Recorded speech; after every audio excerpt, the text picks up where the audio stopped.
today we're going to be taking a look at 3 controversial endings that are guaranteed to reopen old wounds for the respective fan bases that were on the losing side. Let's get into it.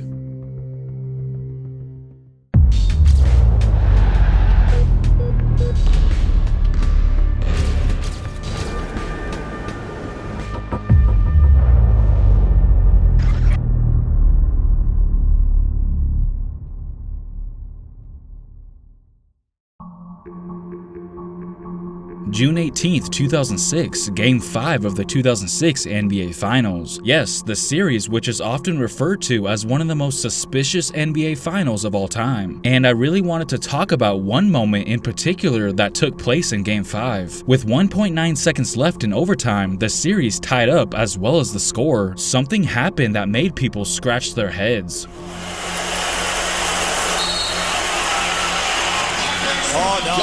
Josh Howard, did he call timeout? Oh my. Josh Howard called time. That would be their final timeout, and they wouldn't be able to advance the ball. That's correct. This is a huge call right here. Many were confused on why Dallas decided to call their final timeout after Dwayne Wade's first free throw, instead of just waiting until after he shot both of them. You can clearly see Josh Howard signal for a timeout, as well as his head coach, Avery Johnson. Now keep an eye right up here.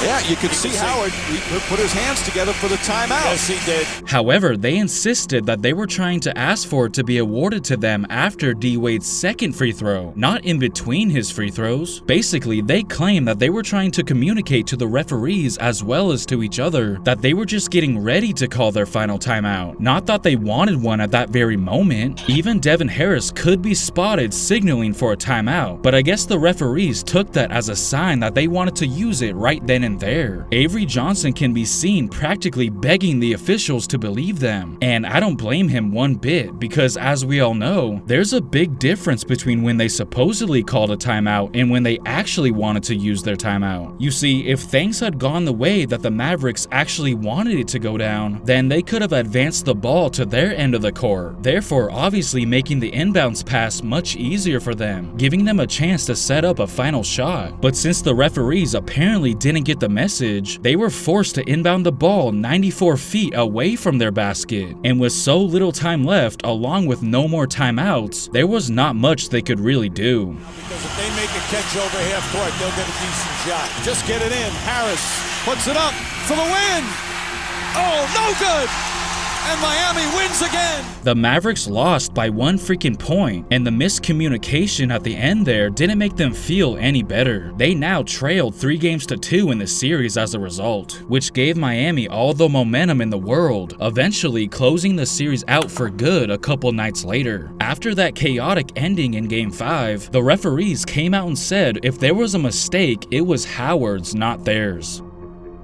Although the United States is the most successful team in Olympic basketball history, they still suffered their fair share of heartbreaking losses, and perhaps their biggest disappointment came in 1972, creating arguably the most controversial ending of all time, nicknamed 3 Seconds of Chaos. The United States took on the Soviets in the gold medal game. The Americans were heavily favored going into it, as they had won 63 consecutive Olympic Games dating back to 1936, and was on a 7 gold medal streak at the time. The US trailed throughout the entire game. That is until Doug Collins made 2 free throws that put them up by 1. It was now 50-49 with only 3 seconds left. According to international rules, the Soviets were not allowed to call timeout during Collins' free throws, so the Soviets quickly inbounded the ball while their coaches simultaneously signaled for a timeout. They were granted a timeout with only 1 second remaining. However, although he had no authority to do so,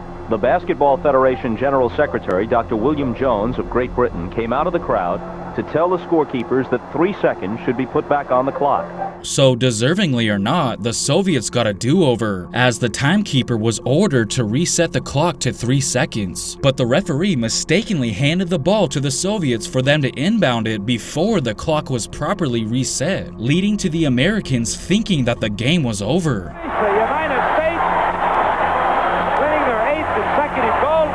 But all that celebrating was for nothing. Please keep out. There are another 3 seconds less.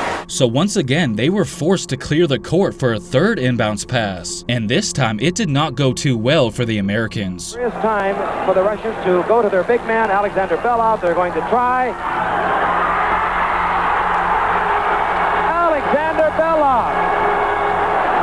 The Soviet Union stunned the United States to win the gold medal. You could sorta look at this as a reverse Miracle on Ice. This was the first Olympic men's basketball contest that the United States ever lost. They immediately filed a protest, but their appeal was denied. So the US responded by refusing to participate in the award ceremony, completely boycotting it, and did not accept their silver medals. Believe it or not, to this day, those silver medals have remained in a vault in Switzerland, collecting dust for 50 years. They strongly believe that there was something fishy going on at the Munich 1972 Olympic Games. Ed Ratliff, who was a member of that US team, had this to say, quote, "Once it got close at the end, I don't think there was any chance they were going to let the Americans win."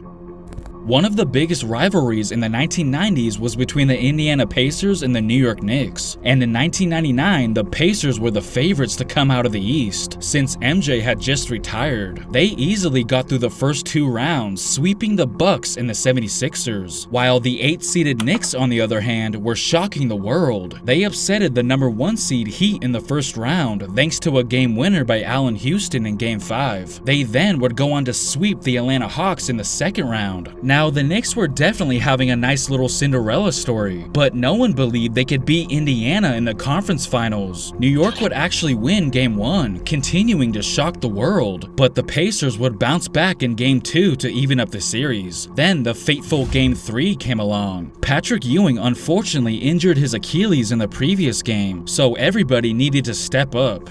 Let's just fast forward all the way to the end of the game. The Pacers were up by 3 with 11.9 seconds remaining, so as long as they don't allow the Knicks to tie it up with a 3, they'll be in pretty good shape. However, in a shocking twist, not only did New York connect on a 3, but they actually had a chance to take the lead due to a potential 4-point play. Ward had it tipped. Johnson made a good catch. Johnson is fouled and hit!